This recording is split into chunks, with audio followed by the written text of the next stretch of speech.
শ্রেণীবিন্যাসের গুরুত্ব। লক্ষ লক্ষ প্রাণীকে পৃথকভাবে শনাক্ত করা অসম্ভব ব্যাপার। কেবল শ্রেণীবিন্যাস পদ্ধতি অবলম্বন করে এই কাজটি করা সম্ভবপর হয়। একটি প্রাণীকে শনাক্ত করতে হলে প্রধানত 7টি ধাপে এর বৈশিষ্ট্যগুলো মিলিয়ে নিতে হয়। এই ধাপগুলো হলো জগৎ, পর্ব, শ্রেণী, বর্গ, গোত্র, গণ, প্রজাতি।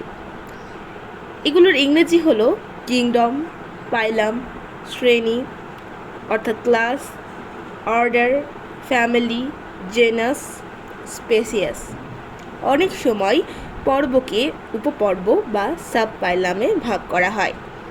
শ্রেণীবিন্যাসের সাহায্যে বিজ্ঞানসম্মত উপায়ে সহজে, অল্প পরিশ্রমে ও অল্প সময়ে পৃথিবীর সকল উদ্ভিদ এবং প্রাণীর সম্বন্ধে জানা যায়। নতুন প্রজাতি শনাক্ত করতে শ্রেণীবিন্যাস অপরিহার্য। প্রাণীকুলের মধ্যে পারস্পরিক সম্পর্কের বিভিন্ন তথ্য উপাত্ত পাওয়া যায়। ধীরে ধীরে প্রাণীকুলের মাঝে যে পরিবর্তন ঘটেছে বা ঘটছে সে সম্পর্কে ধারণা পাওয়া যায়। অসংখ্য প্রাণীকুলকে একটি নির্দিষ্ট রীতিতে বিন্যস্ত করে গোষ্ঠীভুক্ত করা যায়। প্রাণীর মধ্যে মিল অমিলের ভিত্তিতে পরস্পরের মধ্যে সম্বন্ধ আবিষ্কার করা যায়।